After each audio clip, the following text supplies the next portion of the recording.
In the news this week, President and venal houseplant Joe Biden gave the first press conference he can remember. Speaking in a White House broom closet he had convinced himself was a stadium during a Trump-style rally with actual cheering people in it, instead of a small, enclosed space crowded with mops and brooms that just vaguely looked like people if you kept the lights off and narrowed your eyes.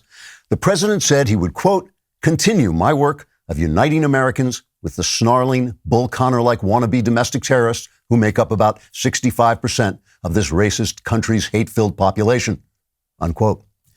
Answering questions asked by a bucket of dirty mop water in a corner of the closet, or possibly a reporter from NPR, it was difficult to tell the difference, the president said his favorite ice cream flavor was vanilla, the last book he read was Goodnight Moon, and Russia could go ahead and invade Ukraine as long as it wasn't one of those great big invasions, but just a little invasion where they burned down a couple of cities, killed some people, and went home, kind of like Black Lives Matter. Russian President Vladimir Putin responded to the president while crushing a dissident's throat with his boot heel, saying, quote, this is either a reasonable president I can work with or a piece of furniture that looks like a human being. I'm not sure which. But while I will try to keep my invasion small, it is difficult to do anything small when you have rippling muscles like mine and can literally kill a man just by looking at him, especially if you step on his throat afterward like this, unquote, except for a long gurgling sound of death by strangulation.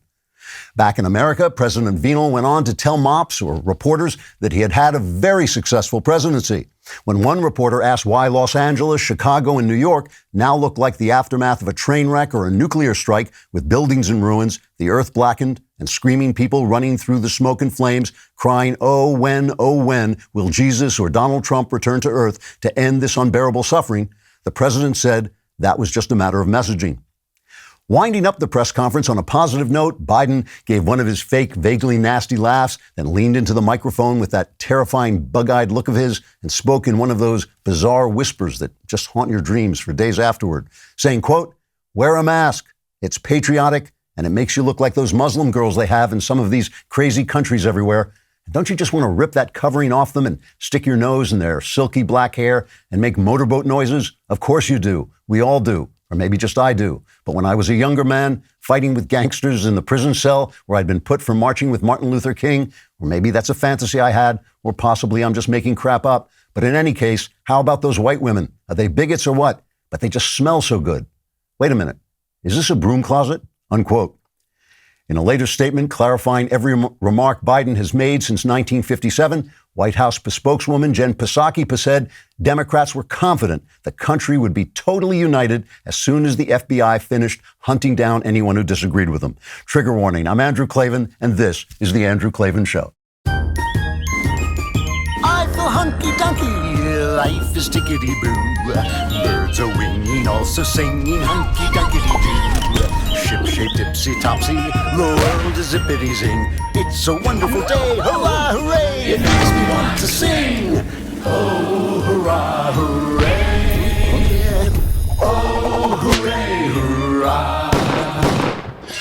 All right, the vast right-wing conspiracy known as Clavenon continues. Let me begin by congratulating the Starbucks 350,000 employees who no longer are being held under the vax mandate since the Supreme Court overturned Biden's vax mandate when the Daily Wire sued them. You don't have to thank us. But just, if you want to send over a free Venti half-calf lemon meringue latte with whipped cream, I'll sneak up behind Knowles and pour it down the back of his shirt.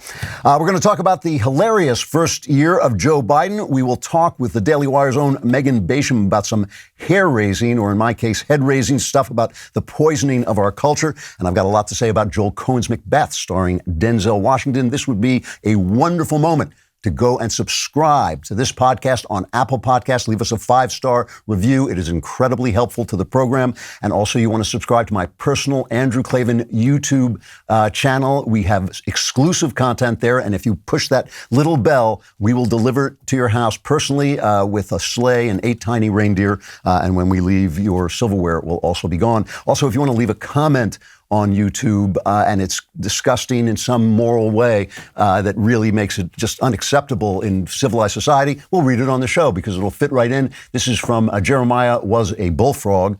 He's a very good friend of mine, this guy.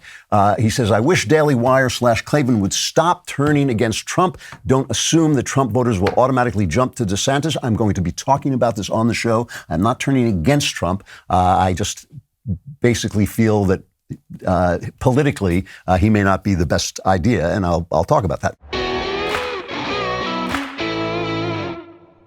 So we are welcoming a new sponsor today. Naturally, It's Clean, and we are so delighted to have this sponsor because not only do they make a great product, but they also share our values, and that's something that's, doesn't always happen. Here at the Daily Wire, we're working overtime to fight for your values, and we love to take on sponsors that support that mission as well. Naturally, It's Clean is a home cleaning company dedicated to providing the most effective cleaning products for your home while reducing the use of harmful chemicals. And their secret is a powerful plant-based enzyme, nature's solution to cleaning. And when I say powerful, I'm talking about hospital-grade enzyme cleaning power. They have solutions for almost every need in the house, from the kitchen to the bathroom to the laundry room. Naturally, It's Clean has a specialized formula to clean the area effectively.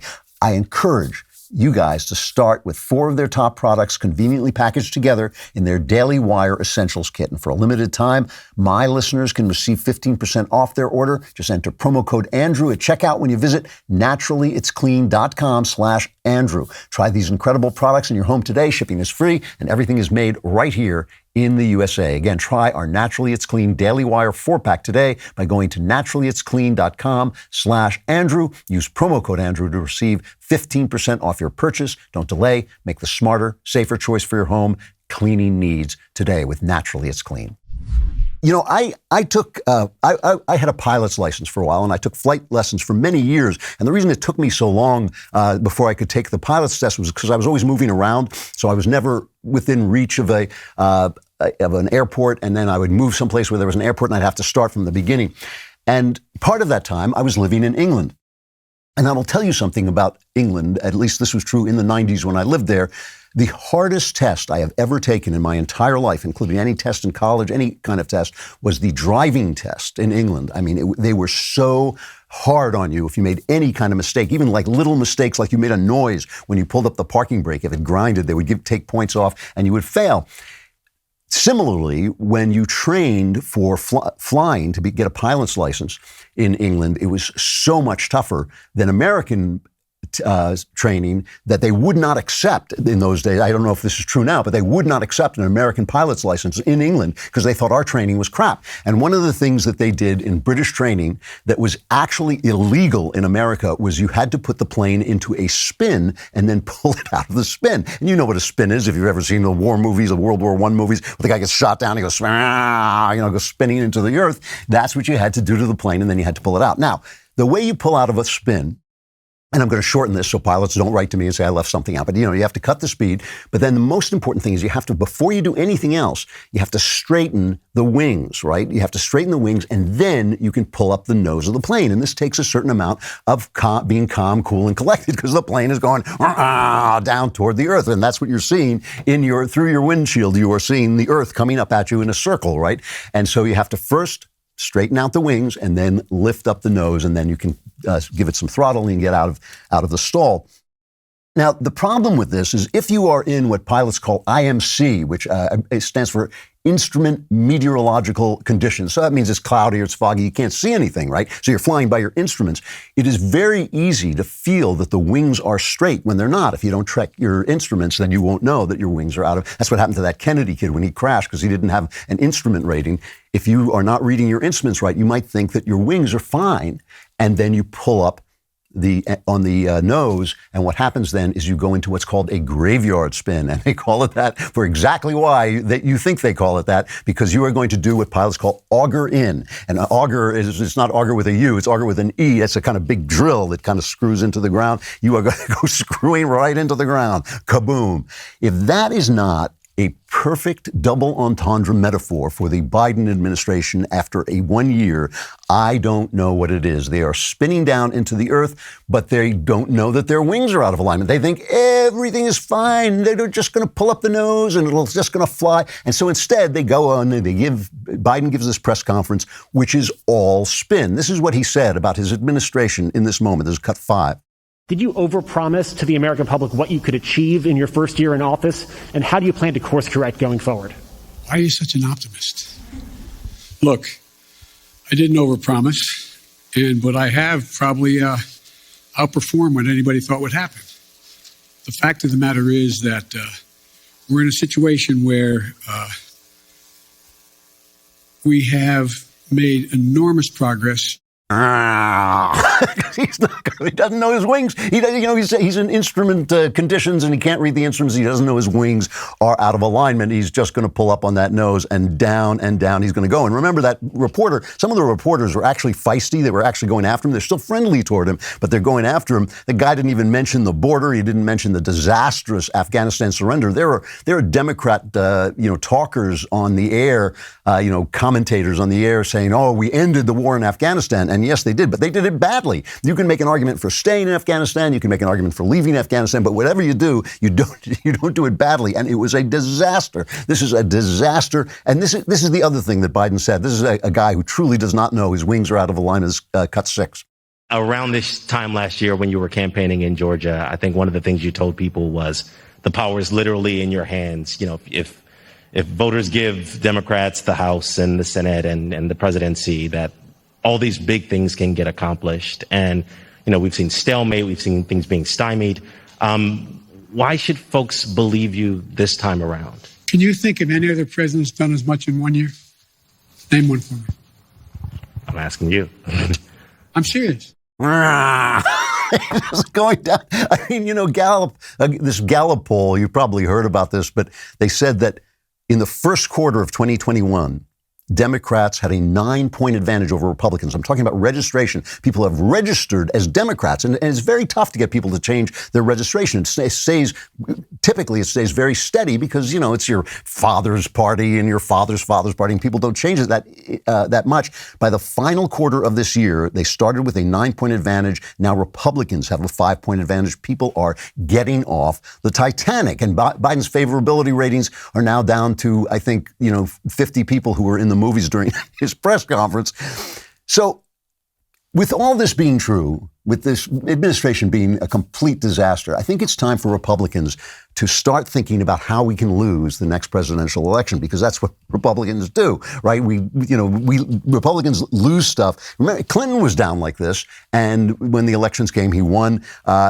When the Democrats ran a talented young politician like Obama, they put up John McCain, like this old day. I remember the president. I was with Lincoln in the this angry little man. And then the worst, I think, was when people were ticked off at Obama. Everything was going badly. All his policies weren't working. You forget this. He was really, really down because he was doing such a bad job, and everybody hated Obamacare. It's still a terrible law. Even left-wing doctors will tell you it has screwed up the medical community no end.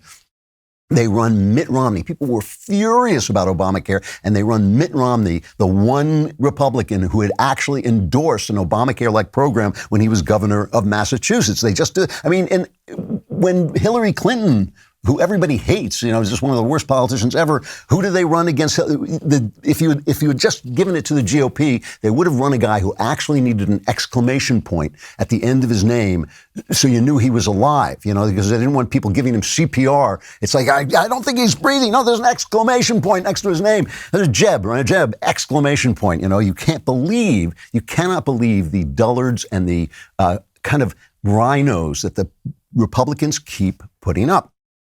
So there are two ways I think you can lose the next presidential election, even if it were held tomorrow. One is Donald Trump, and the other is not Donald Trump.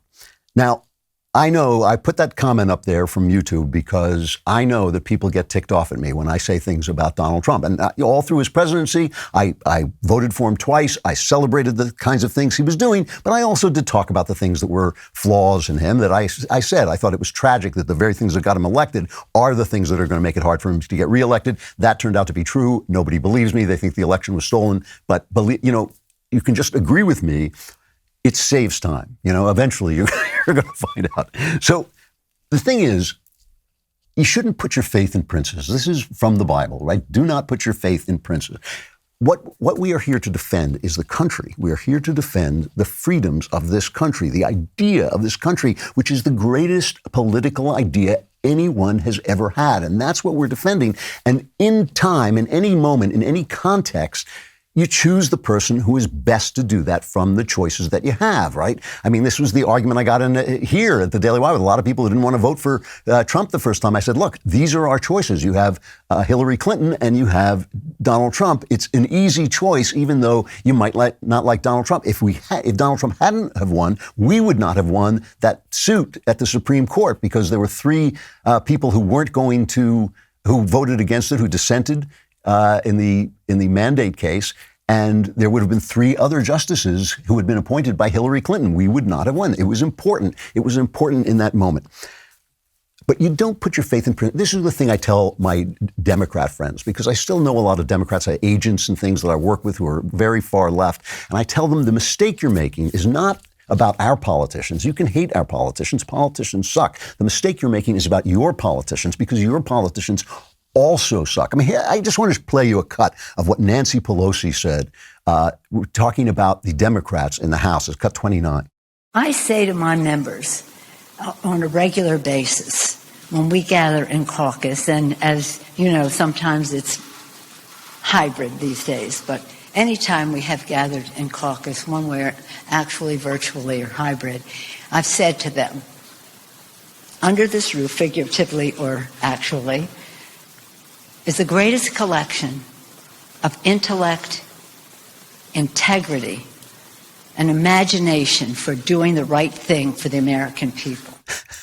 Democrats actually believe that. If you believe that about your politicians, you're making the same mistake that they are. Our politicians are just politicians. I don't care who they are. There may be a great one comes along every now and again, a Lincoln, a Washington, a Reagan. You don't get that many. You do not get that many. So you want to just play the cards you're dealt on the table that you're playing at. Now, the point of American politics, or for us, is preserving the liberties that were left to us and that were described in the Declaration, and the mechanism for preserving those liberties, that is the Constitution, and finding ways to adapt to a changing world. The world is going to change in terms of social relations. It's going to change in terms of technology. You have to adapt to a changing world, keeping our traditions in order to preserve our liberties. When you see them taking down Teddy Roosevelt's, I'm not even a Teddy Roosevelt fan, but when you see him taking down his statue from in front of the Natural History Museum in New York, where it has stood as an iconic statue for years, you know that they are out to wipe our entire history and traditions away. We are trying to preserve those traditions because we know that they feed into the freedoms that they have. If Donald Trump is the best person in a given scenario to do that, I will vote for him every time. And obviously, if one scenario going forward is that we wind up again with Donald Trump versus Hillary Clinton, I'll still vote for Donald Trump. I will, but I don't think that is our best thing, and I think he will lose. I think his moment has passed. I think he did what he came to do, and that's why I say I think Donald Trump would lose, but I also think not Donald Trump would lose. And what I mean by that is if we do not learn what Donald Trump taught us, then the Republicans will lose. If you keep putting up guys who need exclamation points next to their name because they're so dull, they're so empty of moral qualities, they're so empty of vision, so empty of passion, that they cannot move the nation, we are going to keep losing. Donald Trump taught us that you have to have a moral vision. Now, some people laugh and say, well, Donald Trump was not always a moral man, but that's not the point. He ran with a moral vision, like Reagan did when he said, America first, make America great. That's a moral vision. That when he talked about the West and the traditions of the West and how we have to defend the West, that's a moral vision. The policies come out of that, the strong borders and the strong defense and the tax cuts to let business thrive. All those things come out of that. they grow out of a moral vision, but it's the moral vision that moves the people. The people know, oh yeah, I like this policy, I like that policy, but they want to have a vision that unites them and moves them forward, and the Republicans are really, really bad about this. Let me show you how important a moral vision is, okay? I will literally prove to you that moral vision counts for something. Capitalism. Capitalism has changed the world. It has turned the poor who used to starve to death are now obese. That's how rich we are, right? Capitalism, even the social programs that the left likes are paid for by capitalism. That's what idiots like AOC, ignoramuses like AOC don't understand. The money has to come from somewhere. It comes from free industrial capitalism. Let me read you something from Steven Pinker's book, Enlightenment Now. Steven Pinker, a stone liberal of the old, kind.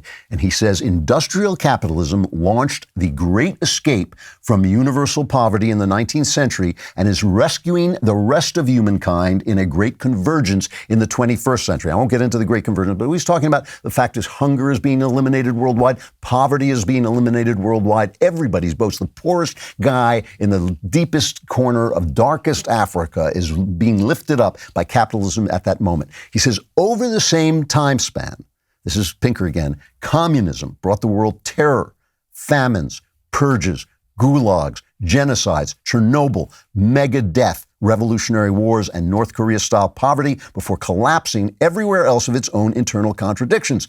Yet, in a recent survey, 18% of social science professors identified themselves as Marxist, and the words capitalist and free market still stick in the throats of most intellectuals. Well, why is that?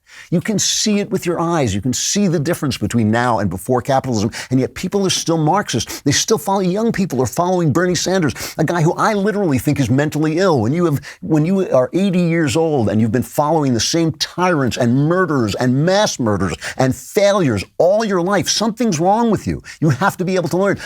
He is worse than Alexandria Ocasio-Cortez because she just doesn't know anything.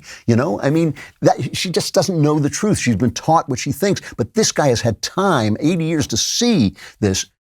And yet the children follow him. Why? Because Marxism has a moral vision. It's wrong, but it is there. It says to you, that it says to you, we're going to make things fair. We're going to make things equal. We're going to keep people from being oppressed. And of course, it does all the wrong things to get there, right? It is capitalism and freedom that actually accomplish those things more, but it has a moral vision and the kids love it. The kids don't know anything. They don't know any better. They haven't lived through the Soviet Union. They haven't lived through Nicaragua. They haven't lived through Cuba. They haven't lived through China. They haven't lived through all the times that this stupid policy has failed. Bernie Sanders says it'll be like Norway. And Norway is going, we're not socialists. And the kids, they don't hear because they're cheering so loudly. They're going, yeah, Norway will be like Norway. They just don't know, but Bernie should know. But that moral vision is compelling. And on the right, we have fallen into a trap of our own making. Capitalism, and really freedom in general, uses our own selfishness and greed and desire for things to go well for us to serve the good of all. If I want to make money, I have to build something that you want, and you pay for that thing, and you get something that you want, and we both really get a fair deal, and everybody gets richer, and everything gets better, because now I got to beat out the guy next to me by making better products, and all of that stuff. You've heard it all before. But this creates the illusion, right, that greed is good, because greed is in some way powering the engine of our improvements, right? And that became a catchphrase during the Reagan era. Reagan never said that. Reagan would never have been so stupid to say that. It came from a criminal, a guy named Ivan Boesky, who was a Wall Street guy who got put in prison for insider trading, and he made a speech about it, and then Oliver Stone satirized that speech in the famous movie Wall Street with Michael Douglas playing the hilariously named Gordon Gekko. He's a dishonest trader who draws people in, and he makes this very famous movie speech, cut 28. Greed, for lack of a better word, is good. Greed is right. Greed works. Greed clarifies, cuts through, and captures the essence of the evolutionary spirit. Greed in all of its forms. Greed for life, for money, for love, knowledge, has marked the upward surge of mankind, and greed, you mark my words, will not only save Teldar Paper, but that other malfunctioning corporation called the USA. So this is the kind of thing you get from Ayn Rand, and there's a truth buried in it. There's a truth buried in it, but it is only a little bit of a truth, and that makes it a lie, right? That's why I'm always picking on Ayn Rand. Another thing people yell at me about, but I've read almost all of Ayn Rand, and I'm telling you, she is making a major mistake. If you get stuck on greed is good, selfishness is good, money is good because it fuels this wonderful capitalist improvement, you are making a moral error, right? Look at the fact that the Republicans, we gave them everything. We gave them the Senate, we gave them the House, we gave them the presidency. What's the one thing they did? They cut taxes. That does help business. That's a good thing, but we're also incredibly in debt, right? You have to do other things as well. They have no moral vision, and whenever they try to speak morally, it's negative. It's about the left is evil, gays are evil, transgenders are evil, whatever it is. That's why Biden can get away with a comment like this, is cut 17. I did not anticipate that there'd be such a stalwart effort to make sure that the most important thing was that President Biden didn't get anything done. Think about this. What are Republicans for? What are they for? Name me one thing they're for. See, now, of course, we know we're for strong borders. We know we're for lower taxes. We know we're for freedom. We're for the Constitution and all that stuff. But he can get away with that. And that resonates with a lot of Democrats because we don't express these things as a moral vision. We express them as individual things that are helpful, that are useful, that work. And they do work, but they are also part of a moral vision, which we will not state because we're afraid and because our politicians suck. And that's one of the things that Trump did. He did do it. And that's one of the reasons the intellectuals hated him so much, because they didn't do it, and he did. And he was obviously a guy, like I said, with a lot of moral problems in his past, but still, he made that case, and all the right-wing intellectuals had failed to make it. Greed is bad. Greed is a sin. Selfishness is a sin. Why? Never mind why. They ruin your life. Greed ruins your life. If you live your life for money, your life is going to be drab. If you become a consumerist, that's going to help the economy. If you're always buying stuff, but that's not a good life. It is not a good life. Jesus said you can't serve God and money. You can't serve both God and money. He didn't say that because money is icky, or he didn't want you to be rich, or he didn't want you to succeed in life. That's not why he said it. He said it because the value of money is the value of popularity. The value of money is the value of the world. You do things that the world likes, and the world rewards you with money. But the world is a place that has good things and bad things in it. So you have to decide whether you're doing the right thing. The value have to come first. Porn is excellent capitalism. Porn makes a fortune. Is it a good that young boys are being addicted to porn and can't even understand a real woman's body or a real woman's personality, can't even see it anymore because of this toxin that's being pumped into their minds? But it's making money. It's good capitalism, right? So it's not obviously the capitalism. It's not the greed. People, who make cars that blow up say they hold meetings and they say, well, it'll be cheaper to pay for the lawsuits in the car than to recall all those cars and fix them. So they let people die. That's what really has happened, right? And if you live to buy things, well, you know what it's like. It's like drugs, it gives you a little goose. So this idea, it's a moral error. We make a moral error when we think that, capitalism has lifted everybody and capitalism is run by greed. So what is it? What is it? When I hear a conservative say, I'm not ashamed of making money, I think, well, maybe you should. It depends how you made it. It really depends how you made it.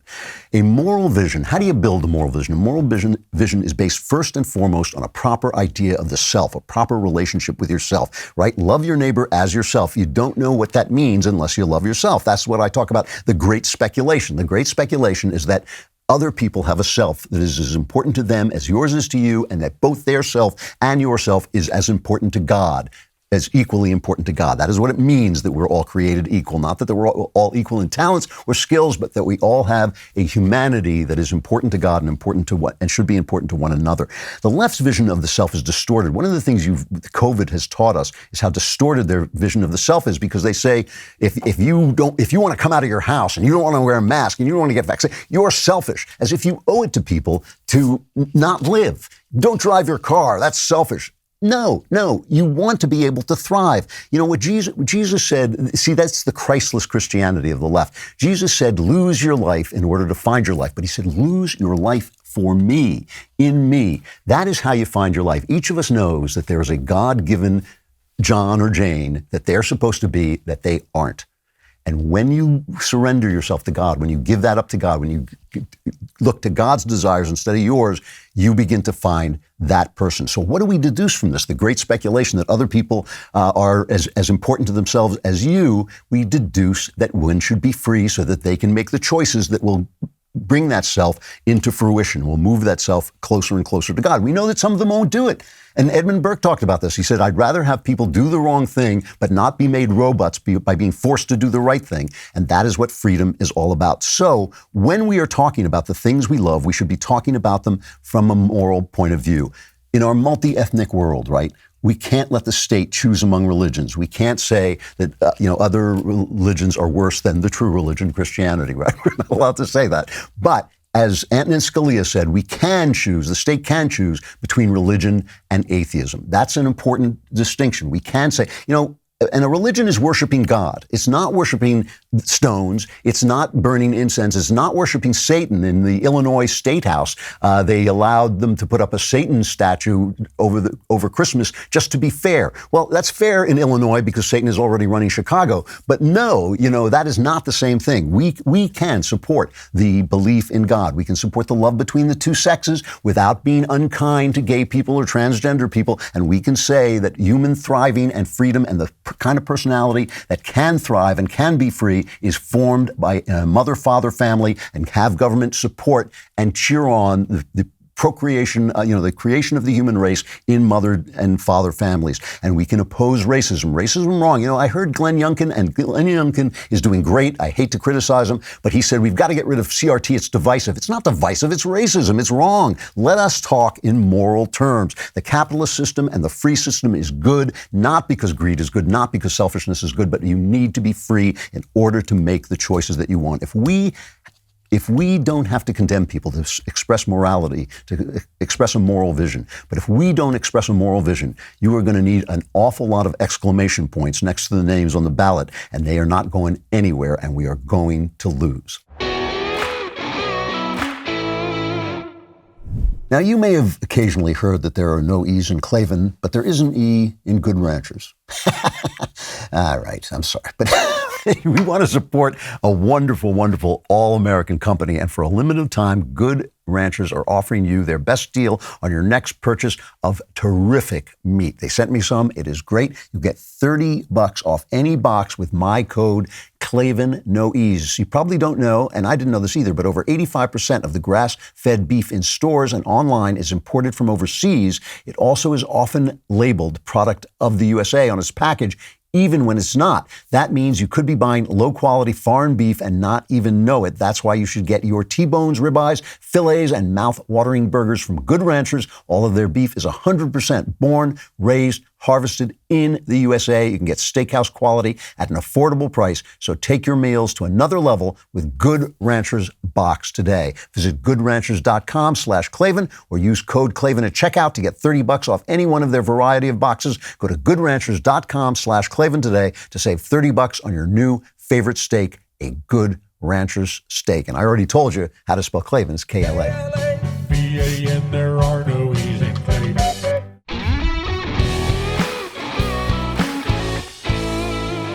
So I want to take a look at this speech because it really does show you what a graveyard spin this administration, and unfortunately with it the country, is in. But before I do, I just want to remind you of the way the press greeted Biden after they had rigged the information flow during the election to make sure that they would get rid of Donald Trump, right? They were going to get rid of Donald Trump, and then they had to celebrate the clown, obviously ancient clown that they had gotten into office. This is cut one.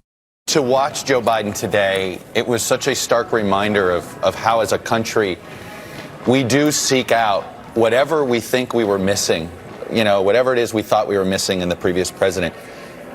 He is the better angel president. Joe Biden is a forgiver. And it's going to frustrate some Democrats at times because I think he is going to want to figure out a way to put his arm around some of these folks in a way, even frankly, when they don't deserve it. Unity, the theme of the day, the theme of this inaugural ceremony, the theme of Joe Biden's presidential campaign, clearly going to be the early theme of his presidency. He said, my whole soul is in this. bringing America together. In the inaugural address, the beginning had a little bit of soaring rhetoric, a teeny bit at the end. In the middle, it sounded almost like a homily. But like a priest explaining something from the Bible or something, I'm breaking it down for you so we can all have a common language and a common understanding. Kill me now. He's a priest of the unity. Here is Joe Biden in reality, cut 7. I ask every elected official in America, how do you want to be remembered? At consequential moments in history, they present a choice. Do you want to be on the side of Dr. King or George Wallace? Do you want to be on the side of John Lewis or Bull Connor? Do you want to be on the side of Abraham Lincoln or Jefferson Davis?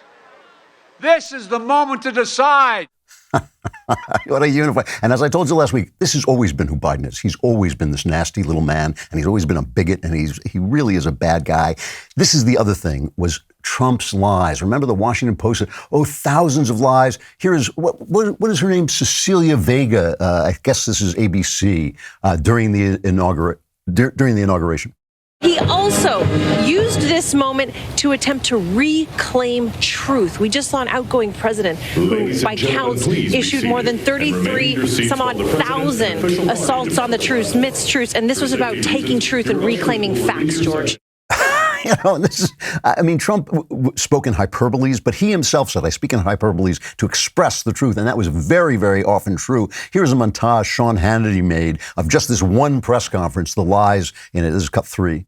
Why are you trying so hard in your first year to pull the country so far to the left? Well, I'm not. If you notice, I haven't attacked anybody publicly, any senator, any congressman. My Build Back Better plan will address the biggest cost of working families face every day. And it will do all of this without raising a single penny in taxes on people making under $400,000 a year. And for the first time in a long time, this country's working people actually got a raise. We've seen record job creation, record economic growth in the past year. Anybody who listened to the speech, I did not say that they were going to be a George Wallace or a Bull Connor.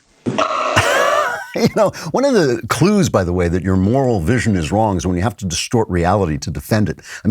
Obviously, reality can be a little bit fuzzy sometimes, and sometimes you're not sure where reality lies. That's true for every single human being. But when you're absolutely lying and distorting reality and saying, I didn't say what I said and I didn't do what I did, that's a hint that your moral vision may be wrong. You're operating against the actual morality that you think you're expressing. The rest of the press conference was a combination clown show and train wreck. It was as if clowns were driving a train and they crashed the train, and then there were just a bunch of clowns running around in the wreckage. The big one, obviously, was this crisis with Putin, who's amassed over 100,000 troops on the border of the Ukraine, and they're negotiating, trying to see if they can get him not to invade Ukraine. And this was what Putin said. This is cut 16. What Biden said. This is cut 16. Russia will be held accountable if it invades. And it depends on what it does. It's one thing if it's a minor incursion and then we end up having a fight about what to do and not do, et cetera. But if they actually do what they're capable of doing with the force amassed on the border, it is going to be a disaster for Russia if they further engage you. I wanted to follow up briefly on a question asked by Bloomberg. You said that Russia would be held accountable if it invades, and it depends on what it does. Are you saying that a minor incursion by Russia into Ukrainian territory would not lead to the sanctions that you have threatened, or are you effectively giving Putin permission to make a small incursion into the country? Good question. That's how it did sound like, didn't it? Give him every chance. He can't get out of it. The next day he's trying to, what Brett Baer on Special Report always calls clean up on aisle 4. They're trying to clean it up. Biden comes out and says, like the Three Stooges, I'll myrtleize him. If he even thinks about invading, I'll myrtleize him. And Jen Psaki says this. I can assure you that Our allies and partners know exactly what the president's position is. They knew what it was yesterday. They knew during the press conference. They knew after the press conference, because we have been engaged closely and working in lockstep with them for weeks on the rising military incursion or threat posed by Russia. So they know exactly where they stand. They always have, and they certainly do today. And meanwhile, the president of Ukraine is tweeting, no, there are no minor incursions. They'll kill us. They're coming in. So, I knew this story, but I was reminded of it watching Hugh Hewitt on Special Report. He brought it up in the 1950s, as the Cold War is 1950 exactly. I think the Cold War is starting, is just getting started. And Truman's Secretary of State, Dean Acheson, made a famous speech at the press club about this Cold War. And he said, we have a defensive perimeter that the U.S. will defend if it's attacked. And it runs through Japan and the Philippines. And he didn't mention Korea. And 6 months later, China invaded Korea because if we're not going to defend it, why shouldn't they invade it? And that's the start of the Korean War. Eisenhower made hay out of this, but he had a point. Now Putin is a mastermind. He's a criminal mastermind. He is I really hate it on the right when people say, why are we all down on Putin? We're down on Putin because he's a monster. He uses nerve gas on his critics. He assassinates journalists in other countries. It stirs up anti-Semitism. He's a bigot. He's a tyrant. He's a czar. He's a czar.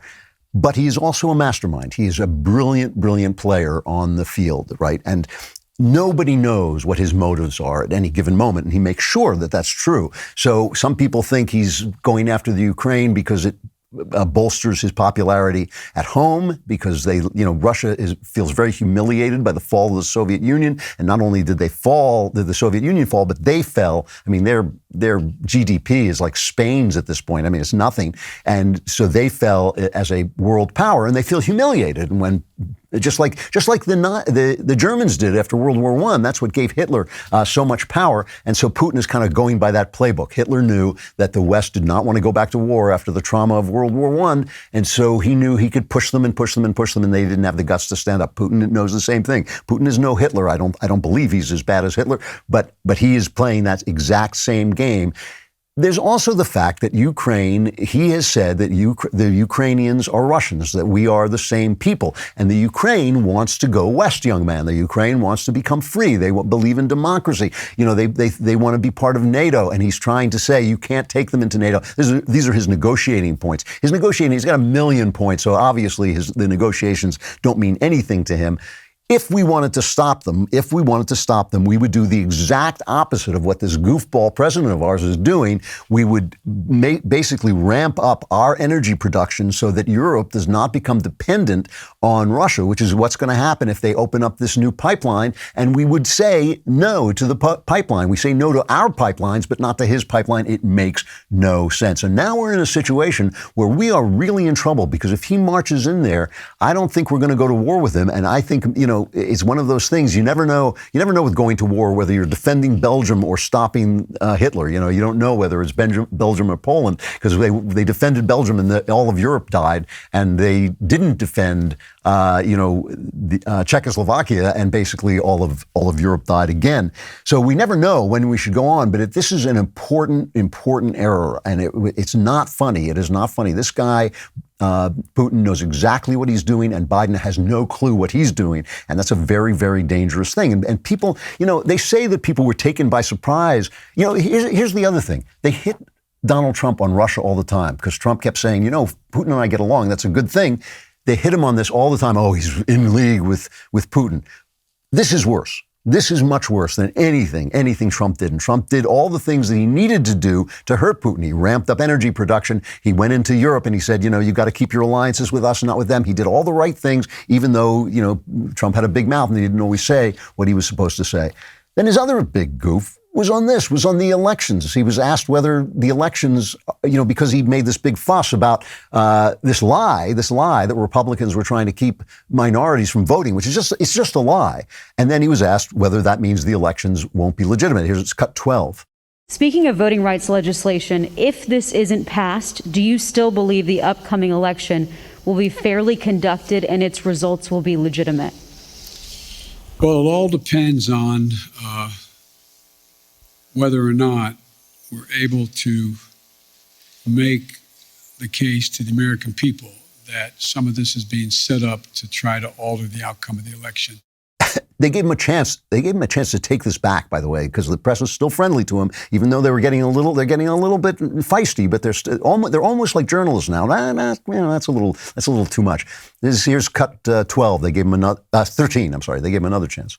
Do you think that they would in any way be illegitimate? Oh yeah, I think it easily could be illegitimate.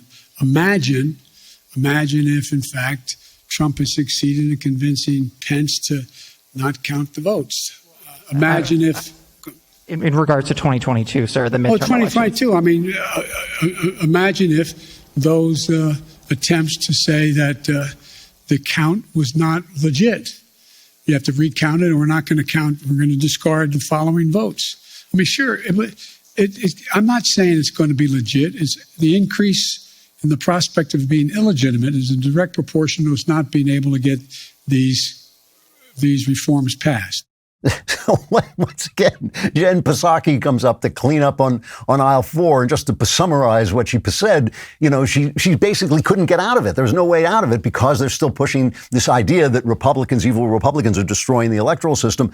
They can't get out of what he said. So now you've got, he's appeasing Russia. He's telling Russia that they can invade Ukraine just a little bit. You can invade a little bit, so they're giving Ukraine to Putin. So that was the big point about Trump. And now they're saying the elections are could be illegitimate. We just got through the horrible, tragic memorial of January 6th, the tragic, horrible, it was like the Civil War and the Holocaust rolled together. Just for AOC, just for Alexandria Ocasio-Cortez herself, it was like living through the entire Holocaust while the Civil War was happening because Donald Trump was so evil as to question the outcome of the election.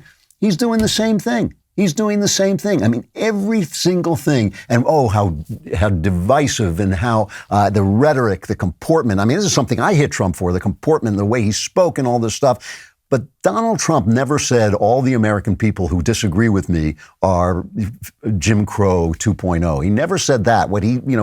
He was rude to people who deserved respect, and all people deserve respect. And he was a bad statesman. That's my big problem with him. He lost things. He lost the repeal of Obamacare because he was unkind to John McCain. Whatever you think, that's just bad politics. It doesn't matter whether John McCain deserved it or not. It's still bad politics. But he never came out and insulted the American people at the level this guy does. So all of this stuff, and remember, they bragged about rigging this election. It's not just me saying they stole the election. I'm not saying that. I'm saying they rigged the election by, keeping the Hunter Biden story off Twitter and keeping it off the air, keeping all these stories away, covering Joe Biden, who, remember, was hiding in his cellar, covering him like he was an actual viable candidate. They did all this stuff, and now they're left with a guy who is doing worse things than Donald Trump. There's just no question about it. So this is why I always say to Democrats, if you just treated your own politicians like you treat our politicians, you'd be a lot closer to the truth. I think that's true of us, too. We should treat all politicians with suspicion. We should treat all politicians with suspicion.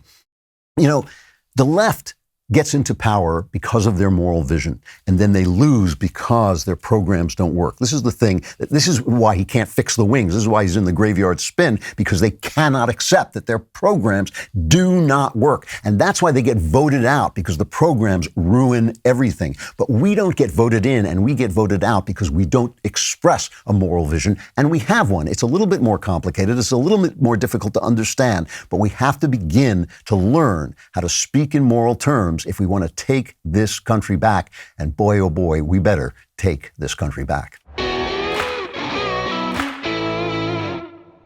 So Valentine's Day is coming up, and that means you got to wait till Valentine's Day and think, what do I get my wife? But you might want to start now, and you can give a truly meaningful gift if you go to paintyourlife.com. You can get a professional hand-painted portrait created from any photo at a truly affordable price. I did it. They do a great job. You can combine photos of people or places you love into one painting. You choose from a team of world-class artists, and you work with them until every detail is just the way you want it. Send any picture, yourself, your kids, family, place, your pet.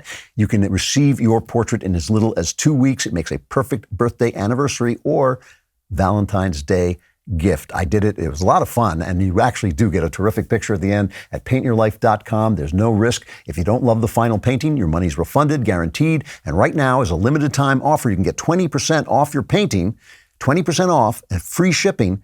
To get this, text the word Andrew to 64,000. That's Andrew to 64,000. Text Andrew to 64,000. Paint your life. Celebrate the moments that matter most. Terms to apply, available at paintyourlife.com/terms. Again, text Andrew to 64,000.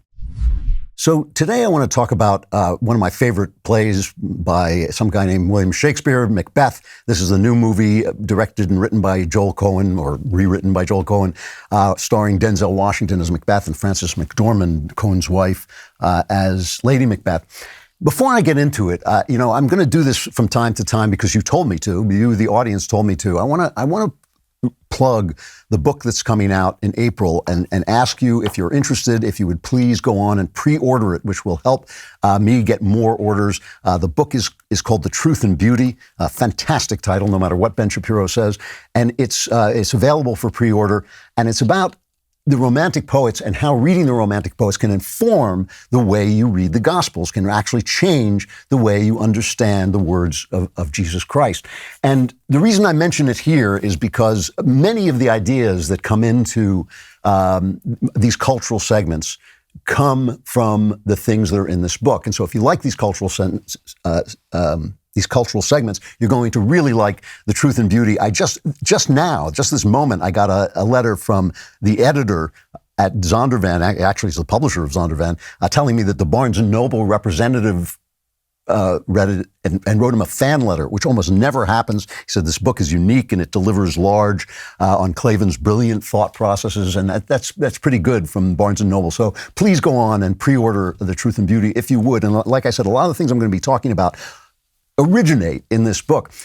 Macbeth, it's a tremendous film, and Denzel Washington, who I've always thought was the best movie star actor we had, not the best actor we had, who may be like Anthony Hopkins possibly, but I always thought he was the best movie star who was also an actor, and he outdoes himself. He just goes beyond anything I've ever seen him do on this. He is Frances McDormand, a sensational actress, does a sensational job as Lady Macbeth, but Denzel blows this thing away. He was in another Shakespeare, one of my other favorite Shakespeare, my favorite Shakespeare movie. This may be up there now, but Henry V by Kevin Branagh. But Kevin Branagh also made Much Ado About Nothing, and Denzel is in that too and does a good job, but not like this. I mean, obviously the depth of his part in that was not anywhere near as big. This is just, he speaks beautifully. His language is clearer than I've ever heard it be before. His understanding of the part is very, very deep. And there are some brilliant touches by Cohn as well. He uses this one character, Ross. Somebody else did this in an older movie, but he uses him as a kind of mysterious historical figure who actually makes the action of the play go on beyond the play itself. But his greatest innovation in this is that he makes the three witches, who are the servants of the devil, he makes them played by one actress who sometimes comes together as one person and sometimes divides into three people. So we're reminded of the Trinity. They are the opposite of the Trinity. And I've talked about Macbeth before, and I'm not going to go over it before, just to touch on the fact that Macbeth is about a man who detaches himself from the moral order. And because he detaches himself from the moral order, this supernatural level of meaning that means that torturing a child is bad and giving charity is good, that we should attach ourselves to. Because he detaches it, life becomes meaningless to him, and he makes this famous speech, the tomorrow speech. Tomorrow, and tomorrow, and tomorrow creeps in this petty pace from day to day to the last syllable of recorded time. And all our yesterdays have lighted fools the way to dusty death. Out, brief candle. Life is but a walking shadow. A poor player that struts and frets his hour upon the stage and then is heard no more. It is a tale told by an idiot, full of sound and fury, signifying nothing. And of course, and I've talked about this before, and this is also something I cover at length in The Truth and Beauty, this this speech, this famous nihilistic speech, makes no sense because he is, in fact, a player strutting and fretting on the stage. He is delivering a meaning into the play, and he's saying the meaning of life is that life is meaningless, which is a nonsense. Nihilism is a nonsense.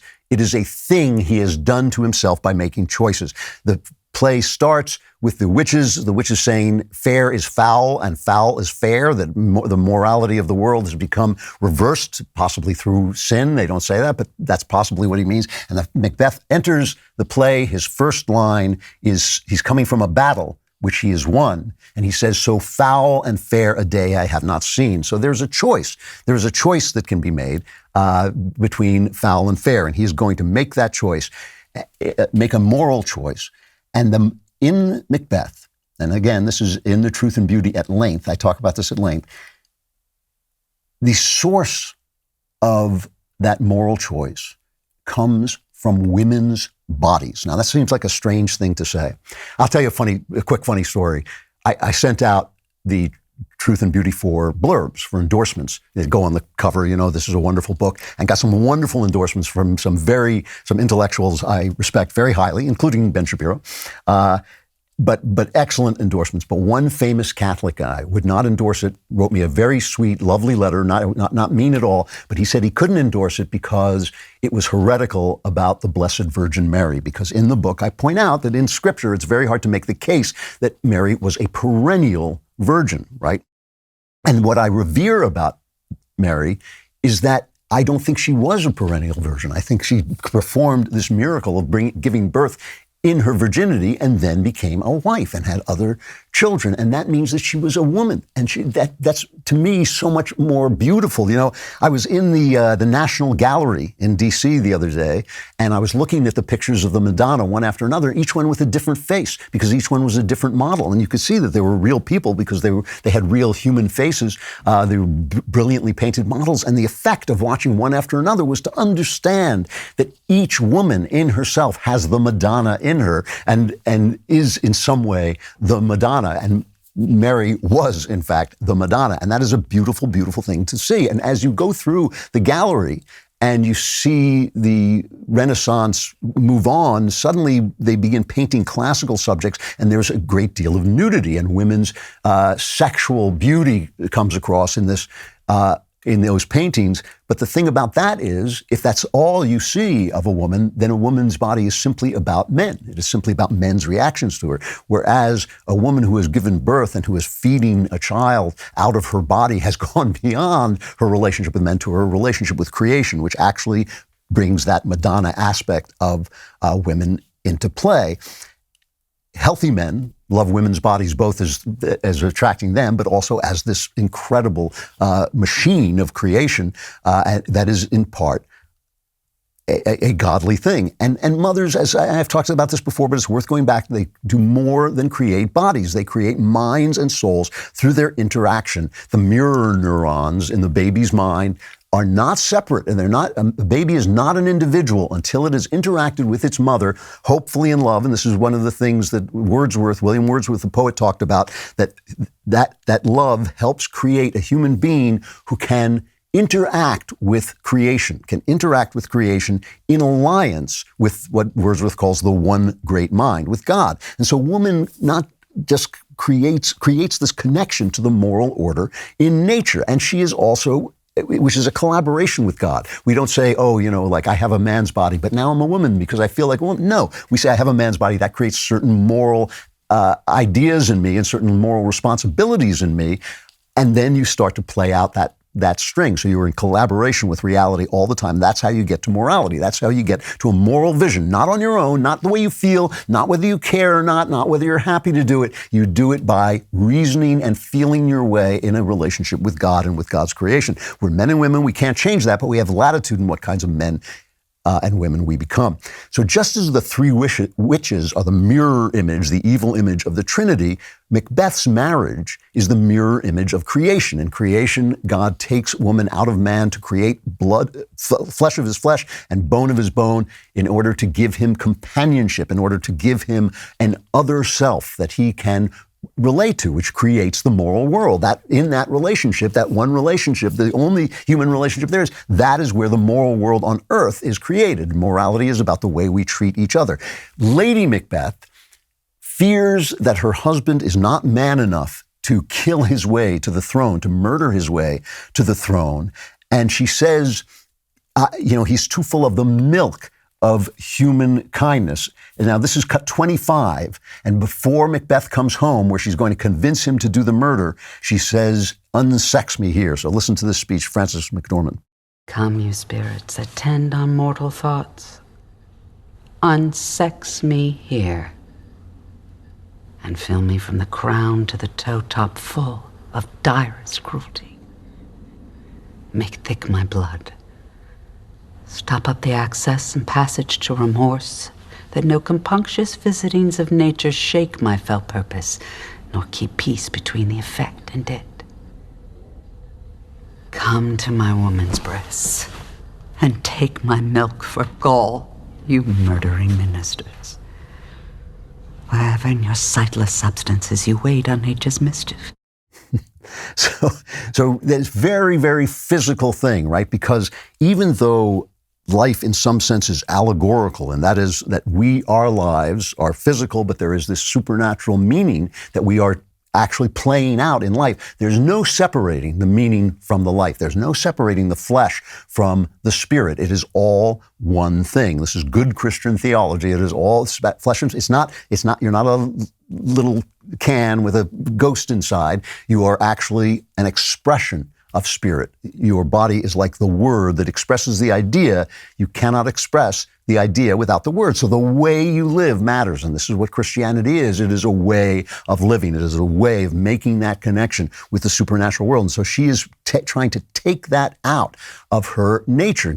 Turn the milk in my breast, which is made for nurturance, which is made for life, turn it into gall. And notice she's talking to the spirits that tend on mortal thought. She is saying there is this other world, this invisible world, but it has to act on the flesh. This is a world filled with spiritual meaning, but she's replacing the better angels of our nature with the bad angels of our nature to get rid of what she calls a natural remorse. Shakespeare is saying that there is a natural connection to this, that we are given a moral mind. This is one of the things, this is a very important point. The philosopher Kant makes this point, that Scripture would not work. Everybody says, well, it's in Scripture. There it is right there. The morals are right there in Scripture. Scripture wouldn't work if we didn't recognize morality when we saw it, right? There are things in Scripture that we explain away. If you took them absolutely literally, they would make no sense.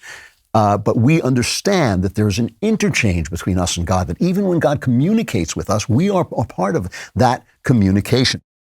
And later, Macbeth comes home, and he's already said, all right, I'm going to kill the king. But then he talks to the king again, and the king's kind of a nice guy. And he says, you know what, I'm not going to do this. He's going to promote me. And if the witches have predicted that I'll become king, but if chance is going to make me king, let chance make me king.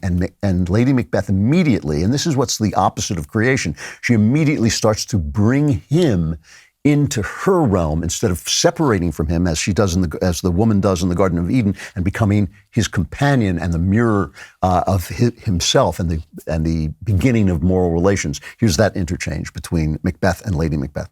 I dare do all that may become a man, who dares do more is none. What beast was then made to break this enterprise to me? When you durst do it, then you are a man. And to be more than what you were, you would be so much more the man. I have given suck, and know how tender 'tis to love the babe that milks me. I would, while it was smiling in my face, have plucked my nipple from his boneless gums and dashed the brains out, had I so sworn as you had done to this. That's pretty powerful stuff. I have given suck, and I would take the baby from my breast and dash his brains out if I had given my word as you have given your word to kill the king. So we know that Lady Macbeth has had a child, and one of the great mysteries in literature is we don't know where that child is. We don't know whether he died, which would be an interesting psychological idea. Is that why she feels so bitter about her womanhood? Is it because her child has died that she feels cheated, that she feels she poured her love into this creature and it was taken away, and now she does not want to be a woman anymore? She wants the milk of her breast to turn to gall. We just don't know. We don't know the answer to that question. But it is, maybe that's what's destroyed her heart. But the idea, she doesn't want to turn Macbeth into a man. What she wants to do is turn herself into a woman, a femininity-less woman. And she wants to turn him into the same thing. It is the opposite of creation. The creation of woman is supposed to, it makes a man out of a man, right? Because a man is nothing without comparing himself to a woman, right? If you don't have those two things, then you're just something, you're just human. But it is the separation, this beautiful separation into two sexes that she is putting an end to. Macbeth is driven mad by the idea, the children in Macbeth are very important. I mean, he's driven mad by the idea that Banquo's child, the witches predict that Banquo's child will inherit the crown. So the crown is useless to him if he can't pass it on. And this is another reason that we wonder what happened to Lady Macbeth's child. And he then starts to murder children. One of the scenes, I mean, it actually, in this film, actually brought me to tears. The scene was so powerful that he actually wipes out one of the characters. I don't want to give too much away, but it's a famous play. He wipes out one of the characters' children, which then empowers that character to come after Macbeth. And finally, the witches predict that he will be safe because no man born of woman can kill him. But the character who finally comes after him was delivered by cesarean, so he wasn't born of woman, he was taken out of woman. So the entire thing, the nature of a woman's creative power, this incredible thing, generates the morality of the play, and generates, by taking away that creative power and taking away that womanliness, the world foul becomes fair, and fair becomes foul. Have you ever thought about the fact that if you read dystopian fiction, think about like the most famous dystopian fiction. I won't count 1984 because that's really about politics. But if you take Brave New World, if you take Ray Bradbury's Fahrenheit 451, if you take Lois Lowry's The Giver, all of them create these kind of horrible dystopian worlds. And all of them begin with the idea that you have to do something about women giving birth. The government has to take control of this, or render it meaningless, or render it impossible. In The Giver, they give people pills to kill their sexual drive, and they only have a few women who create it. In Brave New World, of course, they create them through machines. It always is this birth thing that has to be taken over by the government. And this is the world we live in today. I just searched The Atlantic about having children. And this Google page comes out, A World Without Children, The Atlantic. What becoming a parent really does to your happiness. It ruins your happiness. 2 reasons parents regret having kids. Why women choose not to have children. The left, just like the devil, is trying to separate us from this most important part of humanity. One day they will do it. One day you will be able to have a child in a big toaster. And women will then cease to be women, and human beings will cease to be human beings. That's not the science we want. That's not the science we want to support. We want a human science. If we do not honor this thing in women, if we do not respect it and elevate it and support it, we will lose our humanity. And I guarantee you it's going to happen, but it may not happen to all of us, because some of us will not accept it. That's the story of Macbeth, and I think Macbeth is a play you can talk about endlessly, but I did want to talk about this. And again, I'm going to ask you please to go on. If you like these segments, go on and get The Truth and Beauty, pre-order it, because that's where a lot of this thought is coming from. So many of you have written to me telling me how you've gone around saying rockauto.com, and suddenly there's a pounding on your door, open, just women are pouring in. It's amazing. It's an amazing effect, because they know that you are smart to realize that there are so many number of car makes and models now that it's impossible to stock all the parts you need in a traditional chain storefront. So why endure often pointless or seemingly intimidating questioning about the specifications of your vehicle only to have the counterman order the parts on his computer when you could do it at home and prove to all the ladies in your life what a smart guy you are? Also get to say in a deeply masculine way, rockauto.com. It's a family business. They've been serving auto parts customers online for 20 years. Their catalog is great. And when you go there, you get to say, honey, I'm going to rockauto.com. Best of all, the prices at rockauto.com are always reliably low. The same for professionals and do-it-yourselfers. Go to rockauto.com right now and see all the parts available for your car or truck. Write Klavan. You got to say it the same way, Klavan, in their How Did You Hear About Us box so they know we sent you. That's Klavan. There are no easy things. All right, very exciting. I want to announce the release of the final trailer for our first original production, Shut In, a gripping thriller that'll be available to stream in early February. The film follows the story of a young mother who's barricaded inside a closet by her violent ex-husband. As she's trapped inside, she uses nothing but her voice to guide her children on the other side of the walls to safety, all while the threat of her dangerous ex looms. Here's a clip.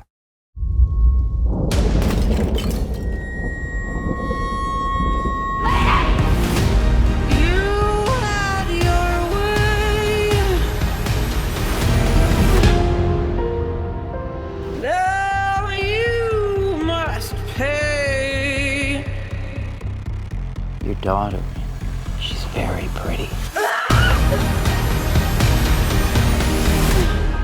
I'm scared.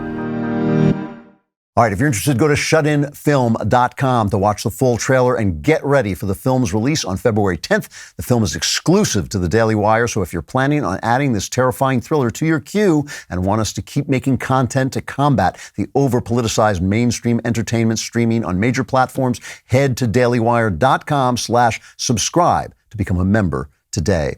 And I don't know if you saw Matt Walsh go viral for his clip on Dr. Phil debating gender identity activists. It was great. Matt asks one activist to define the word woman, and it goes about how you would expect.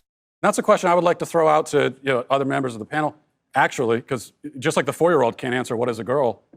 Well, this is one of the problems with this left-wing gender ideology, is that no one who espouses it can even tell you what these words mean. It's like, what is a woman? Well, can you tell me what a woman is? No, I can't. Because it's not for me to say. Womanhood looks different for everybody. What do you define a woman as? An adult human female. And what does a female mean? Well, how that's do you define a female? someone with female reproductive organs. Okay. Someone who's, here's the thing, when you're female, it goes right down to your bones, your DNA. So that's why if someone dies, we could dig up their bones 100 years from now. We have no idea what they believed in their head, but we can tell what sex they were because it's ingrained in every fiber of their being. You stood up here and said trans women are women. Yes. Tell me what you mean. What is a woman? Womanhood is something that, just as Ethan explained, I cannot define because I am not myself. But you used the word, so what did you mean when you said trans women are women if you don't know what it means? Right? So here's the thing. So I do not define what a woman is because I do not identify as a woman. Womanhood is something that is an umbrella term. It includes people who... That describes what? People who identify as a woman. Identify as what? As a woman. What is that?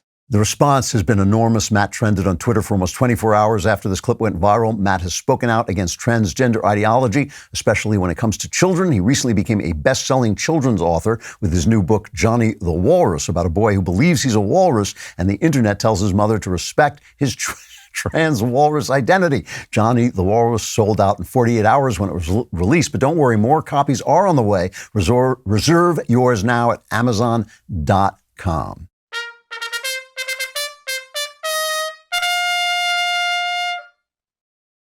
So I wanted to talk today to Daily Wire's own Megan Basham because of an article she wrote called How Hollywood's New Diversity, Equity, and Inclusion Executives Are Shaping What's on Your Screens. This is a Reader's Pass article, so you got to be a Reader's Pass member to get it. But I met Megan when she interviewed me. She was with World Magazine, a Christian outlet, and she interviewed me, and I immediately called up the Daily Wire and said, wow, I just met this really talented young culture reporter. And what I meant by that was that she was a good on-air personality, had obvious poise and charm, and I thought she would do well. But I had no idea that she was a journalist at this level. This is a terrific article, and you should get a reader's pass and take a look at it. Megan, are you there? I am here. Thanks so much for having me. It's a real pleasure. It's a pleasure to talk to you again. And I was really taken with this. I should mention, I didn't actually give you a full introduction. I should just mention that you have a book called, what is it called? Beside Every Successful Man. Yeah, it's been a few years. Beside Every Successful Man. It was actually about how wives, women, moms, I stayed home for some years, can help their husbands get ahead in the workplace so that they have a little more flexibility with their life choices. That's a big theme on the show, of the importance of wives and moms and homemakers as well. There was a piece going around this week that was on Barry Weiss's Substack or whatever it's called Hollywood's New Rules by Peter Kiefer and Peter Savodnik. And everybody sent me this. Like, everybody and his mother sent me this article. And I was laughing at it because I lived through this. I mean, I didn't need them to send me the article. I said, I told Jenna Ellis, she sent it to me. I said, this is like me sending you an article saying there's such a thing as a constitution. And it was talking about the new iron fist of diversity that has entered Hollywood. Can you describe it a little bit for people who don't know?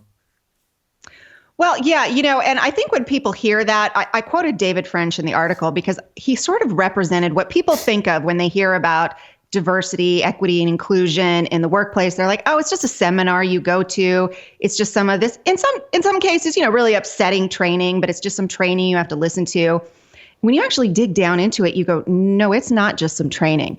It is now hard racial quotas, and it's not coming from the outside. They are now hiring DEI executives. So then again, that stands for diversity, inclusion, equity. So these executives are now the fastest growing title with chief in the title. So if it's chief job title, if it's C-suite, if it's, that high level executive, they're now the fastest growing in the market.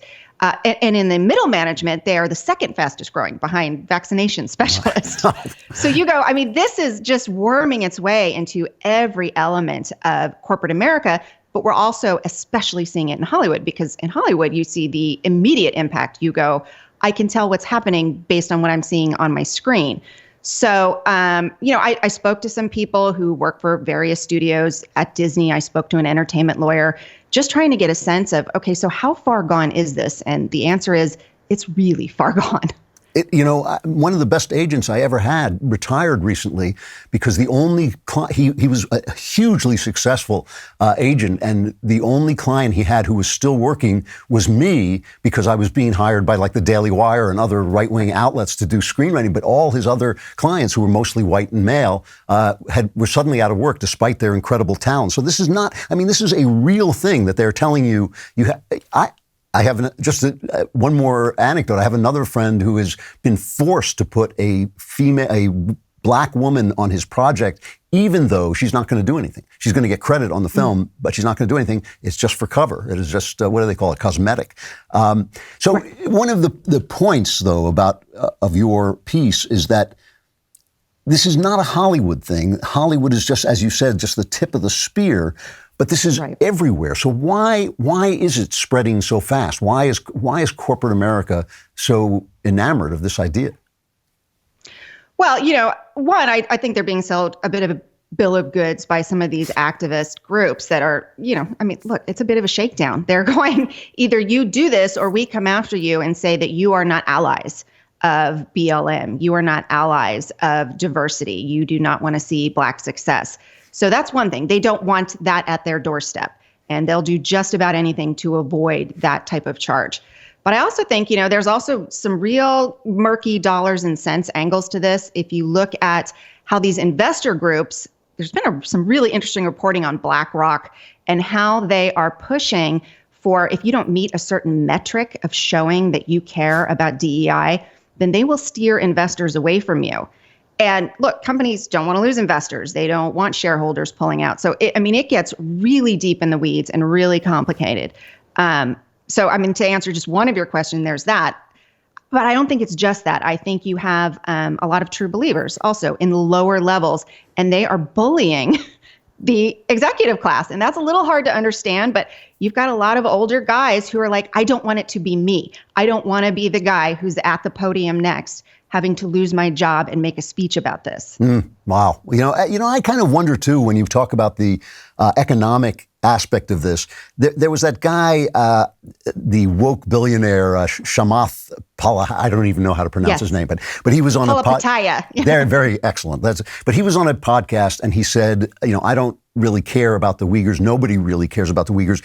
What he was saying was, I do care about supply chain issues, climate change, America's crippled healthcare system. But all those things actually help his bottom line, to basically consolidate power, to go global, to become globalist. All of that stuff helps his bottom lines. We're actually worrying about the Uyghurs doesn't help his bottom line because it means he can't do business in China for moral reasons. And so it really, a lot of this kind of is being portrayed as morality, but seems to me to be dollars and cents. Well, and I think, that was such a perfect illustration of what's really going on, because you go, here is one of the starkest moral crises of our time. And he doesn't see that. Yeah. But on the flip side, you go, look, I don't think anyone could argue before now that people were not interested in promoting minorities in any business, right? I mean, Jordan Peterson had a great piece on that this week when he spoke about his reasoning for resigning from the University of Toronto. And he said, we had done everything reasonably possible to promote minority candidates. And I think you see that in every field. So now you're just creating this sort of fake spectacle of, well, minorities can't get ahead. By what metric?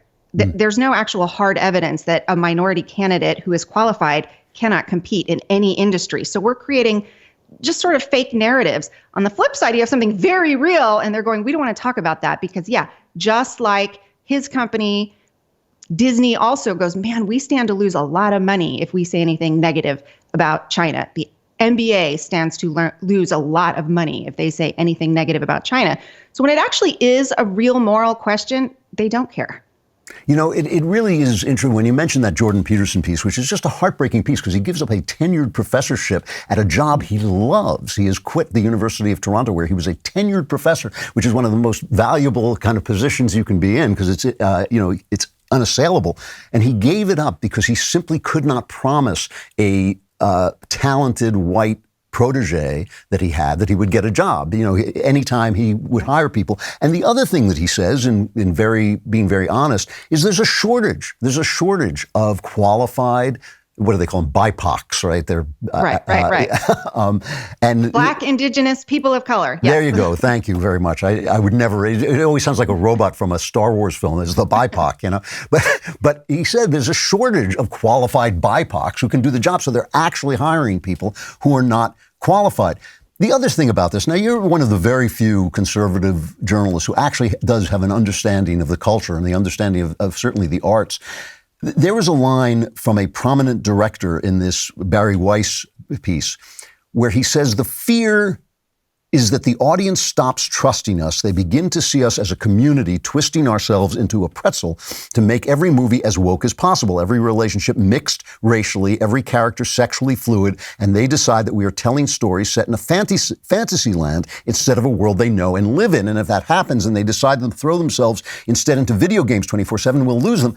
Netflix just opened with a terrible, terrible year that has really cost them in the stock market. Netflix has turned me made me racially aware for the first time in my life in a negative way. I never used to care who was the hero. I like action films. It's Wesley Snipes, Denzel Washington. Who cares? I never even thought of it. But now I turn to Netflix and says the Black Lives Matter collection. I think, well, I'm not watching that, because I hate those guys. So I'm not. This may really hurt the bottom line in Hollywood. It may actually destroy the film industry. Well, I think we can show that from some really hard metrics, it is. Like we've talked about on the Daily Wire, go read it. What's happening with Marvel that you go, Spider-Man was the first non-overtly woke MCU production in like the last few years, and it blew everything else out of the water. Everything that they marketed as very specifically woke, Eternals, Shang-Chi, those movies did not perform as well. But I think, having come out of the Christian world and having listened to you a lot on this topic, Andrew, I've seen a lot of bad Christian movies, right? Yeah. Because they're moralizing, they're platitudes, they're inauthentic. And you look at this woke stuff And you go, it's the same thing, just coming from a different direction. It's inauthentic, it's moralizing, it's trying to teach the audience how to be a good person rather than telling them an authentically artistic story. You know, that's a brilliant point. That is a really good point. I hadn't I hadn't actually thought of that. That actually they're making the exact same mistake, and they're going to find that maybe they can make money off that niche audience, just like the Christian filmmakers do. But they are not going to create an industry that, you know, the movie industry for many, many years was actually the American art form. It was actually doing something that spread the American values everywhere because everybody wanted to be Gary Cooper. Everyone wanted to. I was talking to a Danish director 2 days ago who was interested in a script of mine, and he was saying, "I just love the Western. All I want to do is make Westerns. This is the kind of thing that inspired me to be a filmmaker." You know, that was a great power. They're not going to have that kind of power anymore. They're just going to be a corporate stooges, basically. And it's a really good point that they're falling into the same, well, because it is a religion, I guess. You know, the other thing, you talk about this a little bit in your piece, how Hollywood's new diversity, equity, and inclusion executives are shaping what's on your screens. And one of the things I really liked about this piece is that it broadens out the subject beyond Hollywood, and it talks about all of this. You say that there's starting to be some pushback. Yeah. Well, it's been interesting because you're seeing the pushback in the same sector that sort of brought this to everyone's doorstep, which is, you know, big tech, crypto, these sort of very on the cutting edge industries. So, and I also earlier last year reported on this. Coinbase, one of the very first companies, it's a crypto company, to say, we're not going to do this anymore. We are not going to bring politics into the workplace. We are not going to be interested in, you know, furthering your political views through this stakeholder capitalism. We're not doing that anymore. We're a mission-focused company, and our mission is, you know, providing crypto to the whole world. Or something. I can't remember what their mission is, but it's something, you know, very crypto-focused. It doesn't care at all about progressive woke politics. And so you've now seen that company and a few others in this very cutting edge tech world.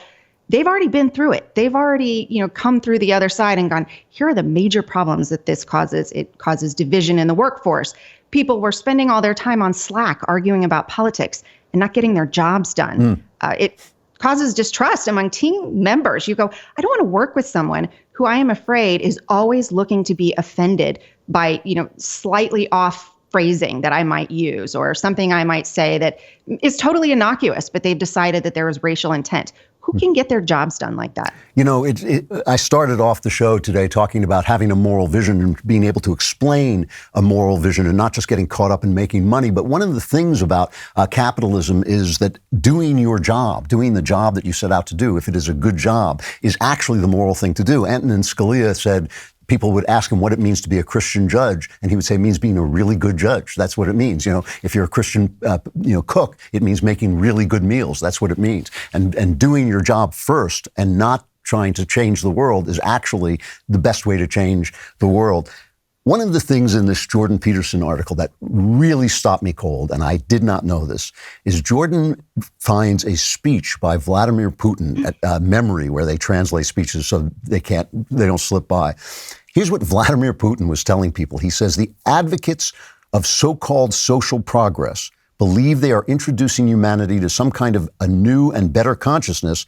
Godspeed, hoist the flags, as we say, go right ahead. The only thing that I want to say now is that their prescriptions are not new at all. It may come as a surprise to some people, but Russia has been there already. And he talks about the failures of Stalinist communism and how this is they're going down exactly the same road.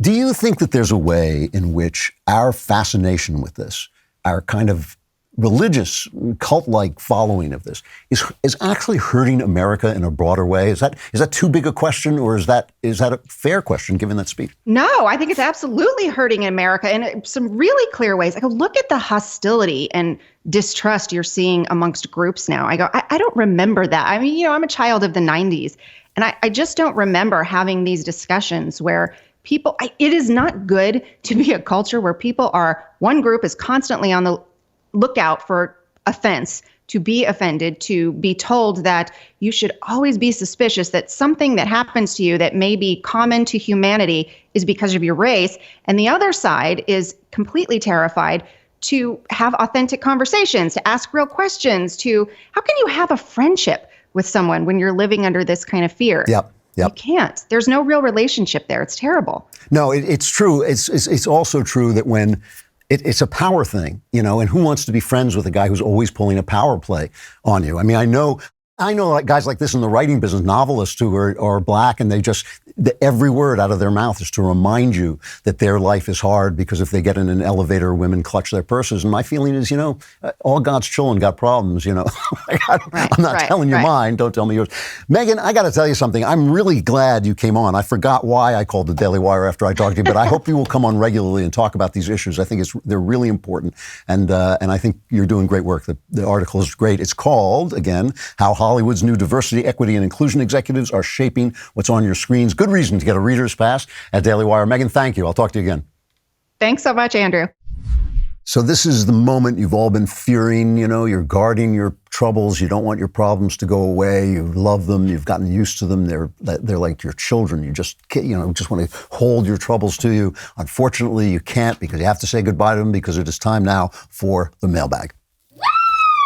It is time for us to do what we have been doing, and that time is every day. A little wisdom from our vice president. I'm going to put that over my desk, you know, because I have no idea what it means. All right, from Anonymous. I was recently listening to a sermon, and the pastor was talking about how we shouldn't ask God for healing, but instead we should thank him that he has already healed us, and if we truly believe that he already has, that we will be healed. He also mentioned in the Bible it says that by his stripes you are healed, not by his stripes you will be healed. So all we have to do is declare that God will do it, and he will, because he wants what is best for us and is just waiting for us to say it. I am curious about how you feel about this, as I worry that it seems a little too similar to the New Age manifestation mantras and prayers. It is. I think it's nonsense. I got to be honest with you. You know, if you think about it for a minute, like a lot of times, a lot of pastors and priests, I find, speak as if God isn't real. I mean, God is real. God is real, and he is, you know, we are created in his image, so there's some kind of communication available between us. You think you're going to, like, trick him? You think he's saying, you know, you didn't say X, you said Y, so sorry, you know, you don't get your break. You didn't put it this way, you didn't put it that way. I mean, would you treat somebody like that? I mean, Jesus compares God to a father and says, you yourselves who are wicked, give your children good things. Do you think God is going to give you, if you're, you know, your child asks for bread, would you give him a stone? So, you know, you think God is going to sit there. It just doesn't make sense that God is going to sit there and say, you know, he asked to be healed. He didn't thank me for healing him. Sorry. You know, you're screwed.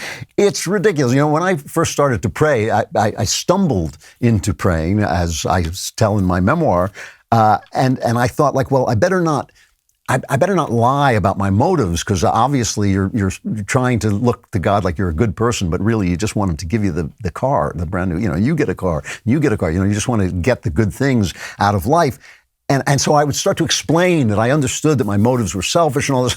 Prayers would go on forever before I ever got to the point. And finally I thought, you know, it's just possible that God knows every single thing I've ever thought, you know, and possibly what I will think. I don't have to explain to him that I know that I'm, you know, selfish and that I know that I'm a sinful person. I just have to talk to him, and that really helped what they call my prayer life. So you don't play games, you know, go talk to God. Go talk to God and pray to him. Tell him what you need. Tell him what you fear. Tell him what you love. You know, the one thing that I would say to myself is, don't forget to be thankful, because that reminds you that it's more important almost to you than it is to him. It's not like you have to thank him or he's going to hit you with a bolt of lightning. It's that when you thank God, you start to realize what God has done for you, including giving you a life, which is a very beautiful gift. And you should remember that. You know, I mean, I think that's just common decency to thank someone who has given you something like life and the universe for it. But other than that, you know, don't play games. Don't play games. Just say your prayers. From John, in August, I admitted myself to the hospital after my 9th attempt at suicide failed. I was diagnosed with borderline personality disorder. I can go from happy to suicidal in moments. I desperately wish to change. I want to get married, start a family, but the thought that I might kill myself and abandon my wife and children terrifies me.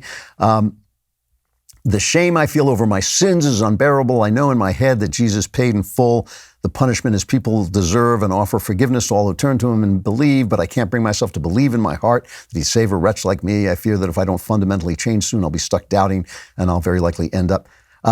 So I'm not sure. I've got a lot of letters like this from a single guy and maybe this guy's sending me this letter under a pseudonym. This thing about the Jesus and I can't accept, that's all a dodge. You don't have a theological problem. You have a psychological problem. Personality disorders, borderline personality disorders are very, very difficult to deal with. They're very painful. They usually come from, I think they originate in some kind of horrific trauma in your life. You're not having problems accepting God's forgiveness. You're having problems because you're not either not getting proper treatment or not taking the treatment you're being given.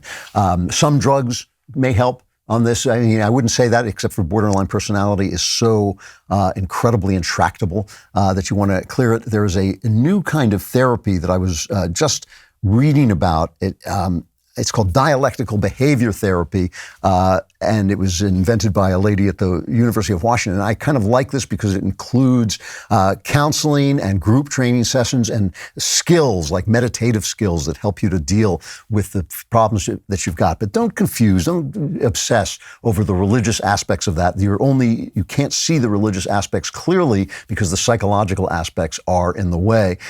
What God wants you to do is he wants you to treat this personality disorder, which is killing you, and it might well kill you if you leave it untreated.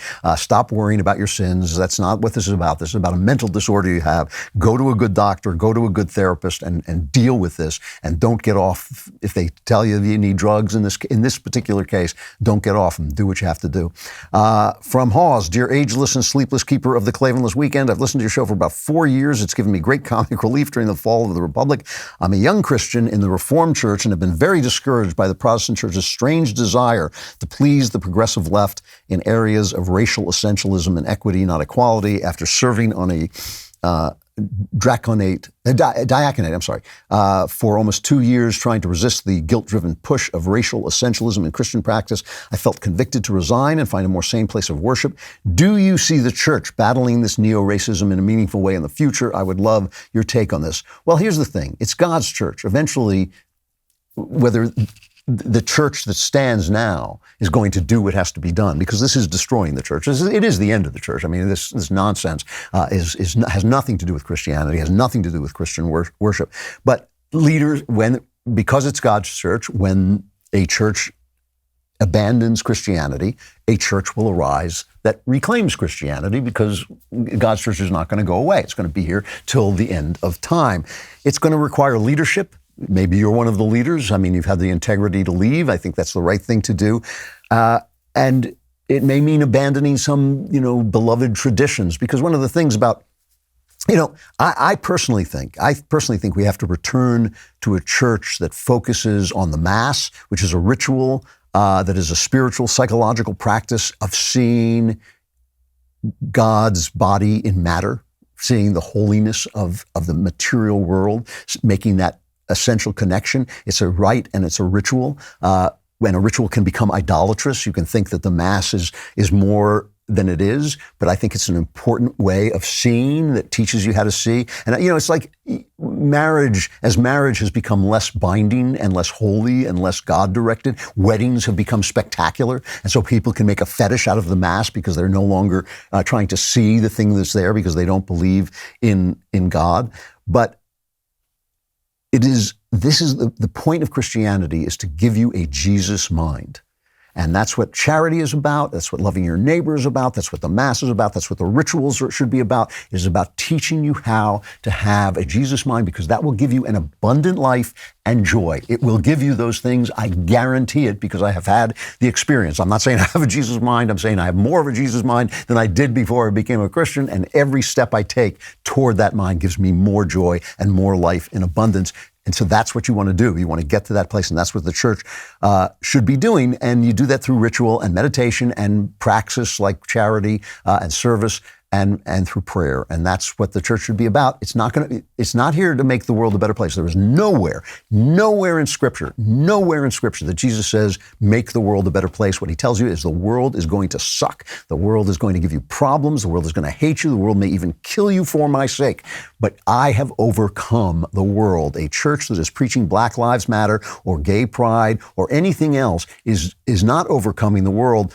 Not because those things are right or wrong. It has nothing to do with that. It is simply accepting the world and saying that their mission is to make the world a better place and be relevant. It's a power thing. It is because people are losing their faith that the church is desperately trying to become relevant, and people are losing their faith because the church is becoming relevant. So it's a vicious circle. You could almost say it's a graveyard spin. It is going like round, down. It is auguring in to the ground because they do not correct their way. The minute the church says, no, we're not about the world, we are about something other than the world, something bigger than the world, something that has overcome the world, namely giving you a mind like the person who created you, like the God who created you. The minute it says that, people will start flocking back and the church will heal. May happen in Africa, may not happen here. It may happen in some other place, but it will happen because it's God's church. I got to stop there. And that means that you yourself are now being plunged into a unfathomable darkness that is called the Klavanless Week.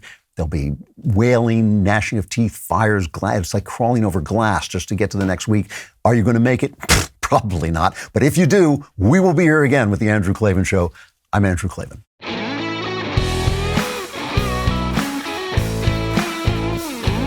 The Andrew Klavan Show is produced by Lisa Bacon, executive producer Jeremy Boring.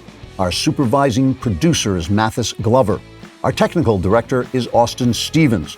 Production manager Pavel Wadowski. Editor and associate producer Danny D'Amico. Our audio is mixed by Mike Cormina. Animations are by Cynthia Angulo. Hair and makeup is done by Cherokee Hart. Our production coordinator is McKenna Waters, and our production assistant is Jacob Falash.